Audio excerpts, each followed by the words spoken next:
Segala puji syukur hormat kemuliaan kembali kami persembahkan di hadapan hadirat-Mu ya Bapa Sorgawi, pencipta langit bumi dan segala isinya. Bapa yang empunya kehidupan ini, Bapa yang sangat mengasihi kehidupan kami umat pilihan-Mu Tuhan. Dikuduskan dan dipermuliakan ya Bapa Sorgawi, sebab nama-Mu adalah menara yang kuat. Kesanalah orang benar berlari dan menjadi selamat. Itulah Bapa Yahweh Elohim, Bapa yang kami agungkan dan muliakan siang dan malam, di dalam nama Tuhan Yeshua HaMashiach, Juru Selamat kehidupan kami. Kami bersyukur oleh karena kasih dan anugerah-Mu dengan pertolongan kuat kuasa Roh Kudus. Kami dikumpulkan di tempat ini. Tempat yang sudah dikuduskan, disucikan, dikhususkan oleh Bapa Sorgawi untuk kami dikumpulkan agar kami memuji dan memuliakan nama-Mu Tuhan di tempat ini. Terima kasih Bapa, kami siap kebenaran firman-Mu, karena firman-Mu adalah kuasa yang menyelamatkan. Kami percaya setelah kami mendengar firman-Mu, kekuatan dari Bapa Sorgawi, kemampuan, tenaga dan kuasa telah menjadi bagian kehidupan kami Bapa. Terima kasih Bapa, kami sambut firman-Mu Tuhan. Dalam nama Tuhan Yeshua HaMashiach. Haleluya, haleluya. Semua katakan amin. Dipersilakan duduk kembali. Shalom. Salam sejahtera untuk kita semua. Kita sangat bersyukur sebab Bapa kita di surga telah menganugerahkan waktu dan kesempatan lagi bagi saya dan saudara bisa terkumpul di tempat ini. Tempat ini untuk apa saudara-saudara? Tempat ini untuk kita berjumpa dengan Bapa kita di surga. Kekasih-kekasih Tuhan, bangsa Israel, Tuhan perintahkan untuk membangun satu tempat kudus. Tempat yang menjadi pertemuan antara umat Tuhan dengan Bapa Sorgawi. Dan tempat itulah yang menjadi kekuatan bagi bangsa Israel untuk mereka bisa melangsungkan kehidupan di dalam hal imamat yang kudus. Mereka harus ditolong oleh Tuhan dalam perjalanan dari tanah Mesir sampai kepada tanah perjanjian, tanah Kanaan. Dan yang menjadi arah, yang menjadi perlindungan yang luar biasa, Tuhan suruh bangsa Israel untuk membuat kemah, untuk membuat tabernakel, supaya di tempat itulah bangsa Israel menerima segala kehendak, bertemu dengan Bapa Sorgawi di dalam hadirat-Nya. Kekasih-kekasih Tuhan, demikian juga kehidupan saya dan saudara di akhir zaman ini. Memang Tuhan bisa hadir di segala tempat, tetapi sesungguhnya Tuhan juga telah menetapkan satu tempat untuk kehidupan saya dan saudara bertemu, berkumpul dalam persekutuan ibadah. Sebab itu kekasih-kekasih Tuhan, pada siang hari ini saya dan saudara kembali akan belajar kepada firman Tuhan. Apa makna dan tujuan daripada mendirikan bait suci? Mari kita akan membuka dalam kitab suci, dalam 2 Tawarik pasal yang ke-7 ayat yang ke-12 sampai ayat yang ke-16. Tujuan daripada Tuhan memerintahkan Raja Salomo untuk mendirikan bait suci. Dan pada saat bait suci diresmikan, maka inilah komitmen daripada Tuhan untuk bangsa Israel dalam kepemimpinan Raja Salomo. Jemaat Tuhan, dipersilakan kita berdiri. Kita akan membacakan bersama-sama 2 Tawarik 7 ayat 12 sampai ayat yang ke-14. 16. 1, 2, 3. Kemudian Yahweh menampakkan diri kepada Salomo pada malam hari dan berfirman kepadanya, telah kudengar doamu dan telah kupilih tempat ini bagiku sebagai rumah persembahan. Bila mana aku menutup langit sehingga tidak ada hujan, dan bila mana aku menyuruh belalang memakan habis hasil bumi, dan bila mana aku melepaskan penyakit sampar di antara umatku, dan umatku yang atasnya namaku disebut merendahkan diri, berdoa dan mencari wajahku, lalu berbalik dari jalan-jalan yang jahat, maka aku mendengar dari sorga dan mengampuni dosa mereka serta memulihkan negeri mereka.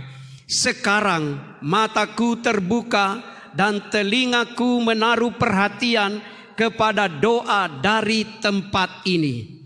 Sekarang telah kupilih dan kukuduskan rumah ini, supaya namaku tinggal di situ untuk selama-lamanya. Maka mataku dan hatiku akan ada di situ sepanjang masa. Amin. Puji Tuhan, dipersilakan duduk kembali. Kekasih-kekasih Tuhan, tema renungan kita pada siang hari ini saya beri judul tempat ini. Sekali lagi, tema renungan kita saat ini diberi judul tempat ini. Kekasih-kekasih Tuhan,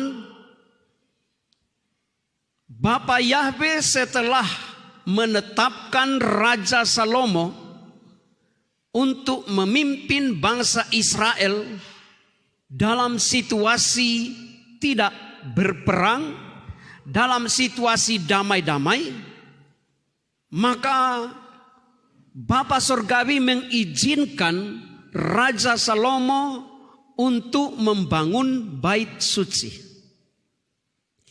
untuk membangun rumah Tuhan. Jadi pembangunan rumah Tuhan pertama didasarkan pada bangsa Israel dalam kepemimpinan Raja Salomo berada pada situasi yang aman-aman. Barulah Tuhan mengizinkan pembangunan bait suci. Setelah Salomo bekerja bersama rakyatnya, maka selesailah, rampunglah pembangunan bait suci. Kemudian diresmikanlah bait suci itu. Setelah sudah diresmikan dalam penggunaannya, maka datanglah firman Tuhan kepada bangsa Israel, kepada Raja Salomo, untuk meneguhkan maksud daripada pembangunan rumah Tuhan. Sekali lagi, kalau Tuhan memerintahkan Raja Salomo untuk membangun rumah Tuhan, itu ada tujuannya, ada maksudnya. Bukan hanya sembarangan membangun rumah Tuhan, tetapi ada tujuannya. Apa tujuan yang Tuhan berikan kepada Raja Salomo untuk membangun bait suci? Tuhan katakan bahwa pembangunan bait suci ini tujuannya supaya bangsa Israel ada titik, ada tempat untuk mereka membawa persembahan. Perhatikan kekasih-kekasih Tuhan. Tujuan dalam firman Tuhan dalam bacaan kita saat ini, ayat yang ke-12 bagian yang terakhir dikatakan, telah kudengar doamu dan telah kupilih tempat ini bagiku sebagai rumah persembahan. Jadi bait suci yang dibangun oleh Salomo tujuannya supaya orang Israel ada rumah, ada tempat untuk membawa persembahan. Demikian juga kehidupan saya dan saudara kekasih-kekasih Tuhan.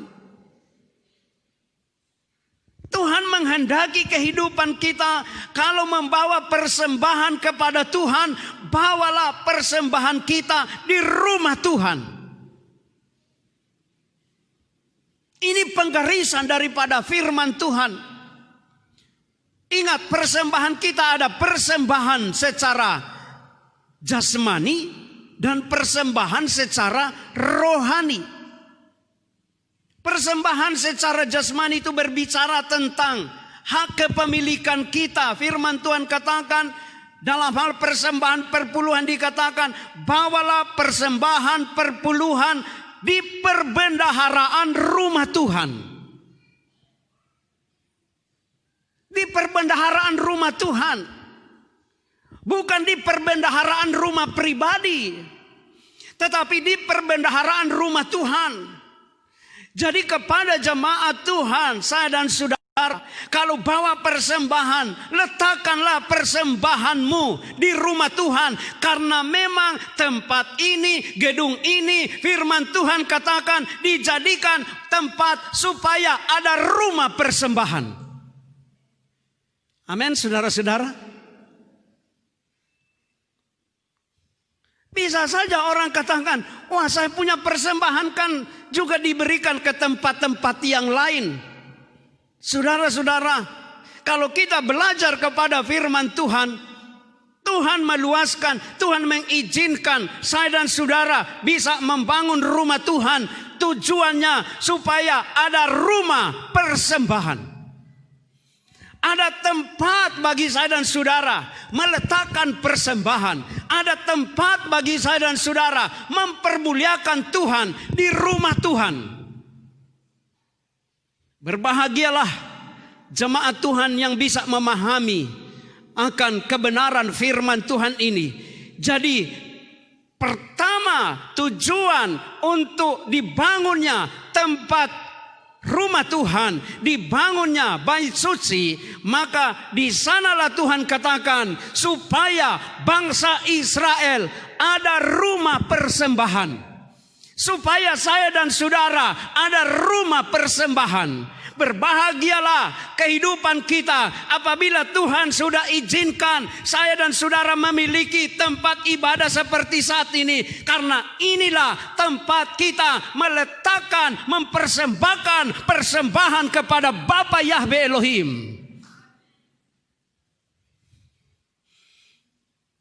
Bagian yang berikut kekasih-kekasih Tuhan.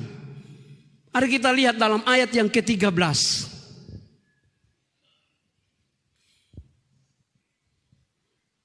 Kita baca bersama-sama kekasih-kekasih Tuhan. 1, 2, 3.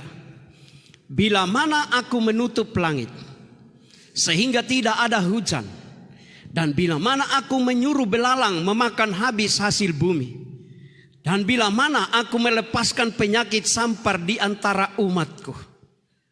Kekasih-kekasih Tuhan, kenapa ini muncul pernyataan Tuhan ini? Sedangkan ini berbicara tentang fungsi daripada rumah Tuhan. Apakah Tuhan ini sembarangan mau berbicara kepada umat Tuhan? Tentunya tidak, saudara-saudara. Lalu kenapa tiba-tiba dalam ayat yang ke-12 dibicarakan tentang tujuan daripada rumah Tuhan menjadi rumah persembahan? Tiba-tiba di dalam ayat yang ke-13 Tuhan mengingatkan bahwa satu waktu akan ada bencana yang besar. Satu waktu akan ada penyakit sampar yang melanda dunia ini. Apa tujuannya, saudara-saudara? Melalui pernyataan Tuhan ini, maka kita bisa mengambil makna bahwa rumah Tuhan adalah tempat perlindungan. Amin, saudara. Kenapa Tuhan katakan akan ada penyakit sampar, akan ada bencana yang melanda dunia ini yang berkaitan dengan penresmian rumah Tuhan? Disinilah Tuhan mengingatkan saya dan saudara. Disinilah Tuhan mengingatkan umat Tuhan. Hei manusia, kalau ada bencana, ada rumah Tuhan tempat perlindungan.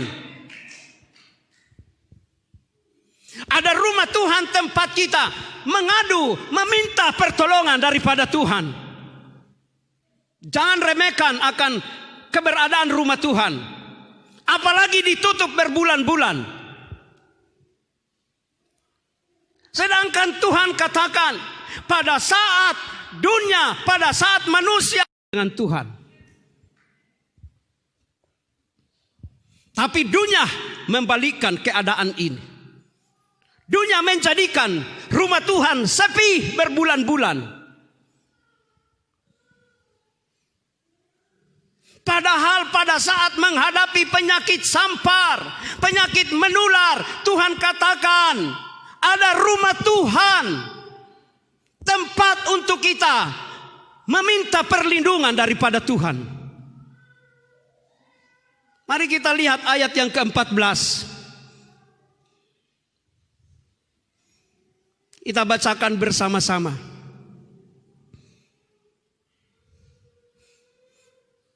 Dan umatku yang atasnya namaku disebut, merendahkan diri, berdoa dan mencari wajahku, lalu berbalik dari jalan-jalannya yang jahat, maka aku mendengar dari sorga dan mengampuni dosa mereka, serta memulihkan negeri mereka.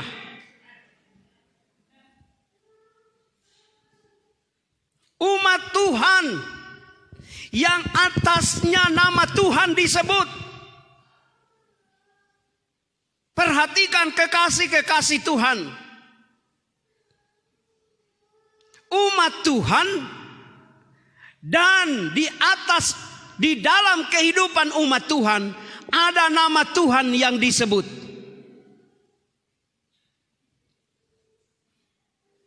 Bukan virus yang disebut, tetapi nama Tuhan yang disebut. Ingat kekasih-kekasih Tuhan, saya dan saudara adalah umat Tuhan. Maka sebutlah nama Bapa Yahweh Tuhan saya dan saudara, supaya keselamatan itu menjadi bagian saya dan saudara. Kita berikan kemuliaan bagi Bapa kita di surga. Jadi umat Tuhan yang di atasnya nama Tuhan disebut, bukan hanya sekedar nama Tuhan diketahui, bukan hanya sekedar nama Tuhan dipelajari, tetapi umat Tuhan yang di atasnya nama Tuhan disebut. Jadi kalau saya dan saudara sebagai umat Tuhan, maka nama Tuhan, nama Bapa, Putra dan Roh Kudus harus saya dan saudara sebutkan. Ada salah pemahaman tentang perintah jangan menyebut nama Yahweh Elohimu dengan sembarangan, lalu diplesetkan seakan-akan itu perintah jangan menyebut nama Tuhan, jangan menyebut nama Tuhan. Saya ambil contoh, kalau pengumuman gereja kita ini mengumumkan jangan membuang sampah sembarangan. Apakah itu larangan untuk tidak membuang sampah? Tidak, saudara-saudara. Pernyataan ini adalah peringatan kalau jemaat Tuhan membuang sampah harus pada tempatnya. Jangan membuang sampah sembarangan. Itu tidak mengandung makna jangan buang sampah. Tetapi itu adalah perintah, buanglah sampah pada tempatnya, jangan sembarangan. Demikian juga dalam hal perintah, jangan menyebut nama Yahweh Elohimmu dengan kesia-siaan atau dengan sembarangan. Itu artinya jangan sampai saya dan saudara menyebut nama Tuhan dengan sembarangan. Sebutlah nama Tuhan pada penghormatan yang setinggi-tingginya. Sebutlah nama Tuhan, muliakanlah nama Tuhan, serukanlah nama Tuhan. Karena nama Tuhan adalah menara yang kuat. Dan di mana saya dan saudara menyebut, mempermuliakan nama Tuhan, di rumah Tuhan, di tempat ini, saya dan saudara menyebut nama Tuhan, supaya yang empunya nama itu hadir di tempat ini. Karena firman Tuhan katakan, di mana dua orang berkumpul, dua atau tiga orang berkumpul atas nama Tuhan, maka di sanalah Tuhan hadir. Jadi kalau saya dan saudara datang di tempat ini, di tempat nama Tuhan dipermuliakan, yaitu Bapa Yahweh Elohim, di dalam Tuhan Yesus HaMashiach dipermuliakan, saya terlalu yakin bahwa yang hadir di tempat ini adalah Bapa, Putra, dan Roh Kudus. Kalau ada kumpulan yang terkumpul karena nama Bapa Surgawi, di tempat itulah Tuhan hadir.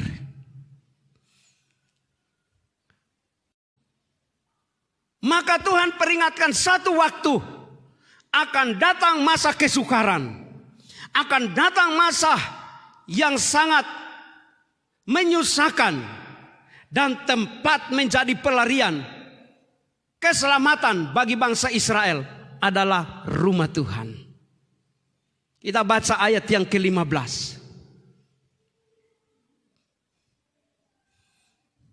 1, 2, 3. Sekarang mataku terbuka dan telingaku menaruh perhatian kepada doa dari tempat ini. Mata Tuhan tertuju, mata Tuhan, telinga Tuhan tertuju, perhatian Tuhan tertuju kepada doa di tempat ini.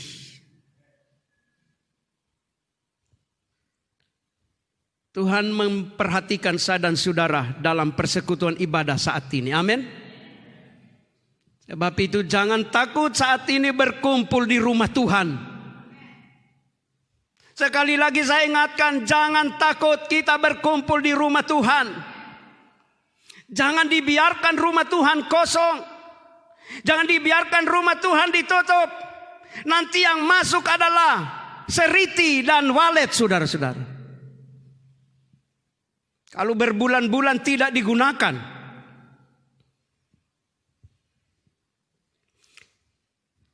Dan jemaat Tuhan jangan takut datang di rumah Tuhan. Kalau saya dan saudara datang di rumah Tuhan, dijamin tidak bertemu dengan penyakit. Asalkan engkau datang dengan iman yang teguh. Bukan datang dengan keraguan dan kebimbangan dan ketakutan. Datanglah di rumah Tuhan dengan hati yang betul-betul tertuju kepada Tuhan. Saya terlalu yakin kehidupan saya dan saudara siang hari ini yang terkumpul di rumah Tuhan, kita berjumpa dengan Tuhan. Dan apa Yesus HaMashiach katakan? Apabila aku datang, aku akan memberikan hidup dan hidup dalam kelimpahan. Hidup dalam keberkatan. Ingat kekasih-kekasih Tuhan, dampak daripada keadaan yang dilanda oleh pandemi yang sudah hampir setengah tahun, khusus di Indonesia ini, maka dampak terhadap kehidupan iman, dampak daripada keadaan ini telah menjadikan banyak kehidupan manusia sudah takut berkumpul di gereja.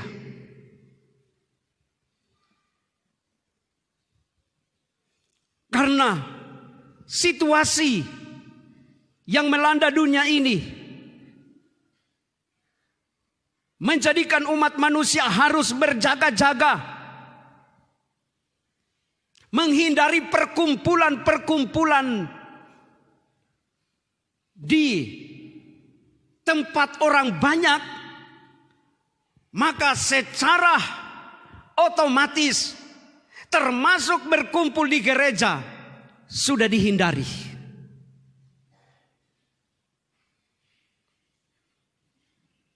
Padahal dalam sisi iman,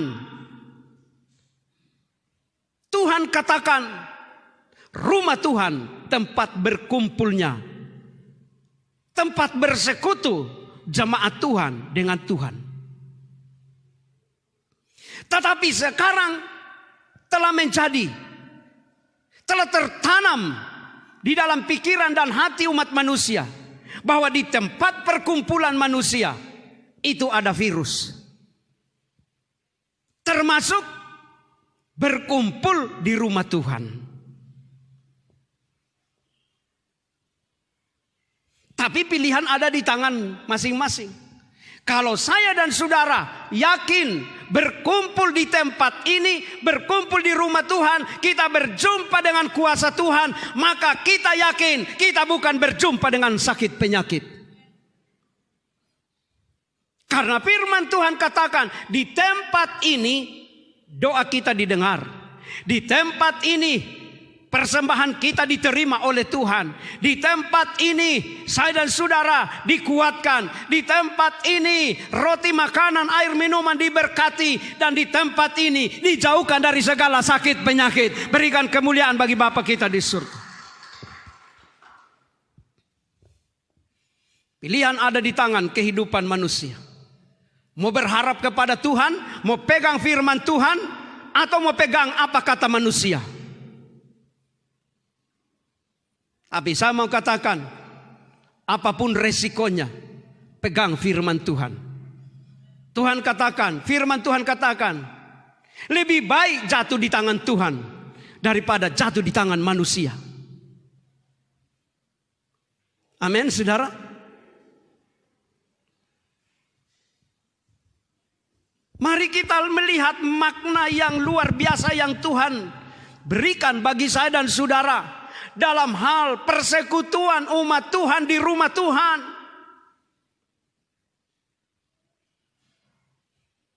Kalau saya dan saudara sudah sepakat tempat ini tempat saya dan saudara bersekutu dengan Tuhan, maka jadilah seperti apa yang kita imani dan yakini. Jadi pada saat kehidupan saya dan saudara menuju tempat ini, berkumpul di tempat ini, maka kita berjumpa dengan empunya kehidupan. Itulah Bapa kita di surga. Firman Tuhan katakan, sekarang mataku terbuka dan telingaku menaruh perhatian kepada doa dari tempat ini. Doa kita, pujian penyembahan kita di tempat ini didengar oleh Tuhan, diperhatikan oleh Tuhan.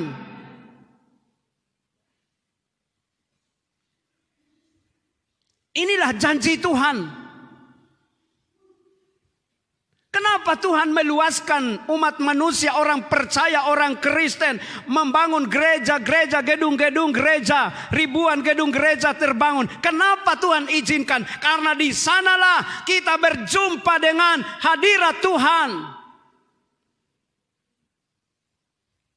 Tapi setan buat manusia menjauh dari rumah Tuhan. Setan membuat manusia takut lagi datang di rumah Tuhan. Setan membuat manusia tidak ada lagi kerinduan untuk datang di rumah Tuhan. Karena alasan jangan sampai tertular sakit penyakit. Saya mau katakan kekasih-kekasih Tuhan, di sini Tuhan berdaulat. Sekali lagi, di sini, di tempat ini, Bapa Yahweh berdaulat. Bapa Yahweh berkuasa.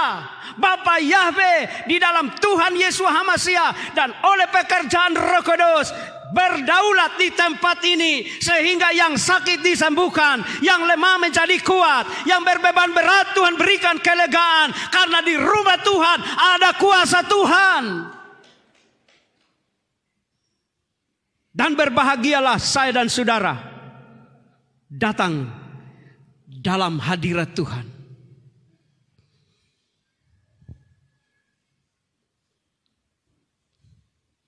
Sejak dunia dilanda oleh pandemi, saya memperhatikan ada kekasih Tuhan, seorang bapak hadir terus di rumah Tuhan di tempat ini sampai hari ini. Walaupun secara administrasi belum terdaftar sebagai anggota jemaat, tapi hadir terus. Mau ibadah malam, ibadah siang, ibadah pagi seperti saat ini, hadir saudara-saudara. Dan saya mau tanya, apakah ini Bapak sudah kena corona? Ini seorang Bapak saudara, saya tidak perlu mau kasih berdiri. Bapak tersebut ada di tengah-tengah kita. Yang berikut,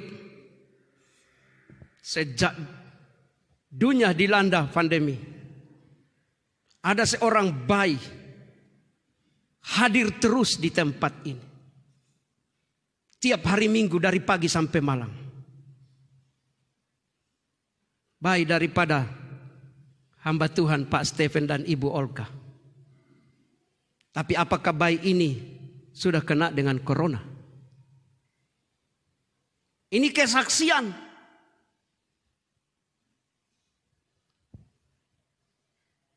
Dunia saat ini membatasi. Minggu yang lalu ada seorang bapak datang mengeluh, Pak, bagaimana kami mau ibadah? Gembala kami sudah ingatkan, anak-anak dan lansia tidak boleh lagi ibadah hari Minggu.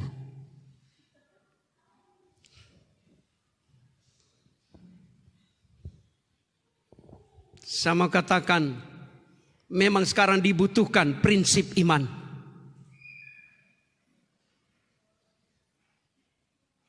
Kalau keadaan ini terus menerus, kasihan anak-anak dan kasihan lansia. Orang mau isi di neraka semua pada orang.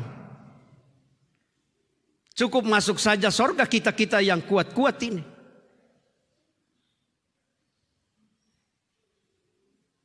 Mari kekasih-kekasih Tuhan, kita pegang janji Tuhan. Keadaan sekarang menjadi keadaan yang tidak menentu. Grafiknya naik terus, seluruh dunia grafiknya naik terus keadaan pandemi. Dan saya mau tantang, naikkan grafik iman kita. Amin. Naikkan grafik iman kita. Supaya saya dan saudara seperti burung Raja Wali yang naik terbang tinggi dengan kekuatan sayap kita. Sebab kalau tantangan grafiknya naik dan imanmu grafiknya turun, akhirnya ketakutan melanda terus. Naikkan grafik iman kita. Jangan takut, Tuhan menyertai saya dan saudara. Berikan kemuliaan bagi Bapa kita di surga. Ayat terakhir. Kita bacakan bersama-sama. 1, 2, 3. Sekarang telah kupilih dan kukuduskan rumah ini, supaya namaku tinggal di situ untuk selama-lamanya. Maka mataku dan hatiku akan ada di situ sepanjang masa. Haleluya! Tempat ini sudah dikuduskan oleh Tuhan. Sekarang Tuhan katakan, di tempat ini nama Tuhan tinggal. Di tempat persekutuan ibadah ada nama Tuhan yang tinggal. Ada nama Tuhan yang menjadi benteng kekuatan saya dan saudara. Sebab itu jemaat Tuhan baik yang ada di ruangan ini maupun yang ada sementara mendengar pelayanan ini, saya mau katakan, jangan abaikan kehadiranmu di rumah Tuhan. Karena di tempat ini firman Tuhan katakan, Dia telah pilih, Dia telah khususkan, Dia telah kuduskan supaya orang sakit datang di sini disembuhkan. Bukan sehat pulang dari tempat ini jadi sakit. Kalau ada tempat perkumpulan, orang sehat datang jadi sakit, tinggalkan perkumpulan itu. Buat apa berkumpul? Dari sehat pulang jadi sakit. Tetapi saya terlalu yakin, kalau tempat ini ada nama Tuhan yang berdaulat, ada kuasa Tuhan yang berdaulat, maka yang sakit sembuh, yang lemak jadi kuat, yang sehat akan lebih sehat lagi. Berikan kemuliaan bagi Bapa kita di surga. Dan janji Tuhan ini berlaku sepanjang masa. Dalam situasi ada pergumulan apapun, rumah Tuhan adalah bengkel pembentukan, bengkel pemulihan. Ada orang berpikir, saya belum bisa datang di rumah Tuhan karena ada pergumulan. Saya mau katakan, justru pada saat engkau menghadapi pergumulan, datanglah di rumah Tuhan. Datanglah dalam persekutuan ibadah supaya hidupmu dipulihkan oleh Tuhan. Ingat, rumah Tuhan adalah tempat untuk kita dipulihkan. Ingat, rumah Tuhan adalah tempat saya dan saudara menyenangkan hati Tuhan. Ingat, rumah Tuhan adalah tempat bagi saya dan saudara untuk diberkati oleh Tuhan. Saya terlalu yakin setiap jemaat yang terkumpul saat ini melimpah dengan berkat Bapa Yahweh. Amin. Melimpah dengan anugerahnya. Tidak sia-sia kedatanganmu. Tidak sia-sia kehadiranmu di tempat ini. Tidak sia-sia persekutuan ibadah kita di tempat ini. Firman Tuhan katakan, untuk selama-lamanya mata Tuhan tertuju di tempat di mana Tuhan sudah khususkan untuk saya dan saudara berkumpul. Berikan kemuliaan bagi Bapa kita di surga. Bapa Yahweh memberkati kita semua. Tetaplah kuat di dalam kekuatan kuasa Tuhan. Bersama Bapa Yahweh kita pasti keluar sebagai pemenang. Haleluya, haleluya. Kita berdoa.